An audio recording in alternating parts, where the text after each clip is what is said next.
Hello guys, share voice studio থেকে সবাইকে স্বাগতম। আবার নতুন গল্প নিয়ে চলে আসলাম। আমি রাহুল, আমার বাড়ি কুমিল্লায়। আমি বাড়ির সদস্য 4 জন। আমি, মা, বাবা আর আমার ছোট বোন।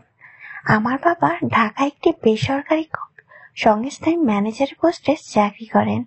আমার ছোট বোন আলিয়া, তার বয়স 21 বছর আর তার ফিগারও সুন্দর। যে ঘটনা আমি এখন আপনাদের বলবো সেটা ঘটেছিল আজ থেকে 7 দিন আগে। আমি রাহুল, আমার বয়স 24। আমি একটু মোটাসোটা আর একটু হাইট লম্বা। আমার মায়ের নাম মমতা, তার বয়স 42 আর তার ফিগার দেখার মতন। তার গায়ের রং ফর্সা, তাকে দেখলেই মনে হয় 32 বা 34 বছরের একটা মেয়ে। এত তরুণ দেখা যায়। তাই আমি সবসময় আমার মাকে দেখার জন্য পাগল হয়ে থাকি। বাবা 2-3 মাস পর একবার বাড়িতে আসতেন আর 2 দিন বাসায় থাকতেন। তাই মা সবসময় চুপচাপ থাকতো। এই কারণে আমার মনে হয় বাবা যদিও আসতো তবু মাকে ঠিক মতন আদর দিতে পারে না। তাই বাবা বাসায় আসলে মা এতটা খুশিও হয় না। বাবা যখন মায়ের সাথে খেলতো, আমি তখন চুপচাপে তাদের খেলা দেখতাম। দেখে বুঝতাম যে বাবার সাথে মায়ের সবকিছু ঠিকঠাক হয় না। আমি আলাদা আলাদা ঘরে ঘুমাতাম। আমি বিভিন্ন সময় মায়ের সবকিছু দেখতাম। এসব দেখে আমি নিজেকে কন্ট্রোল করতে পারতাম না। আমার মা আর বোন যখন বাড়ির কাজ করতো, আমি তখন তাদের দিকে তাকিয়ে থাকতাম আর বাথরুমে গিয়ে করতাম। একদিন মাঝরাতে আমি জল খেতে রান্নাঘরের দিকে যাচ্ছিলাম। তখন দেখি মায়ের ঘরে আলো জ্বলছে। আমার কেন সন্দেহ লাগছিল। আমি তখন জানালা দিয়ে মায়ের ঘরের দিকে তাকালাম। দেখলাম মা সম্পূর্ণ তার আঙুল দিয়ে ঢুকিয়ে করছে আর শব্দ করছে। সেদিনের পর থেকে আমি মাকে মনে মনে কল্পনা করি আর করি। আমি মায়ের সামনে প্যান্টের ভিতর আমার ওটা ঘোরাঘুরি করি।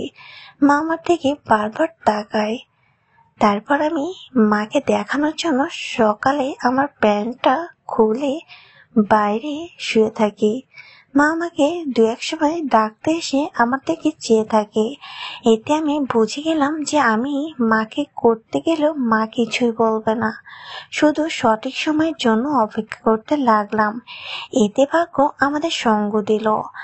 আমার বোন 15 দিনের জন্য কলেজে ট্যুরে গেল। বোন চলে যাওয়ার পর বাড়িতে শুধু আমি আর মা ছেলে ছাড়া আর কেউ থাকতাম না। তাই আমি মাকে করার সুবর্ণ সুযোগ পেয়ে গেলাম। পরের দিন দুপুরে মা তার ঘরে ঘুমাচ্ছিল, কিন্তু দরজা খোলা রেখে ঘুমাচ্ছিল। আমি একটা পাতলা পায়জামা পরেছিলাম, যার ভিতরে আমার ওটা যেন স্পষ্ট বোঝা যাচ্ছিল।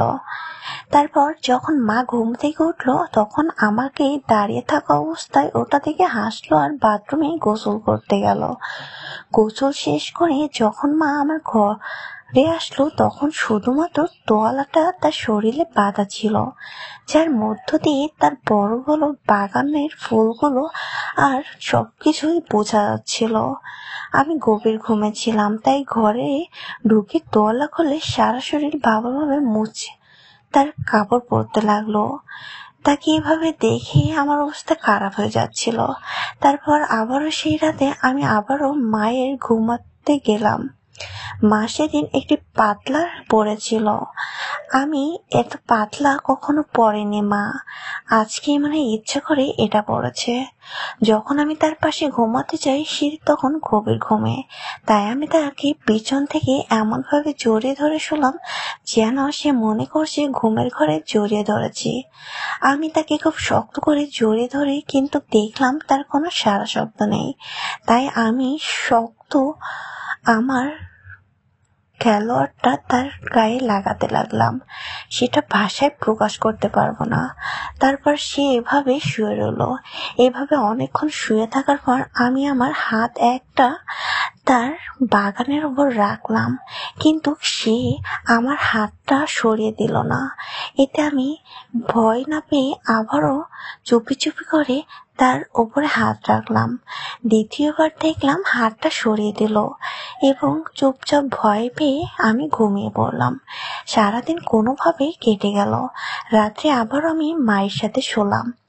আমি আবারও হাত তার বাগানের উপর রেখে টিপতে লাগলাম ফুলগুলা, কিন্তু এবার সে আমার কাছ থেকে একটু দূরে সরে গিয়ে আমার মুখের দিকে তাকিয়ে বলল, কি করছিস এসব?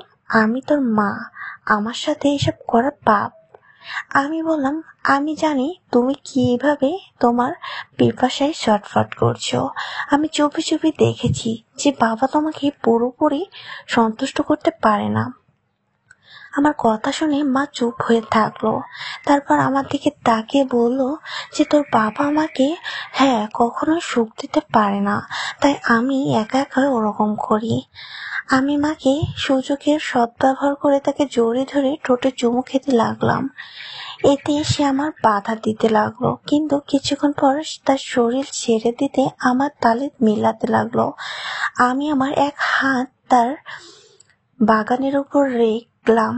আমি আশ্চর্য হয়ে বললাম, এটা কি? এত বড় আর এত নরম, এত সুন্দর ফুলগুলা আমি কখনো টাচ করতে পারিনি।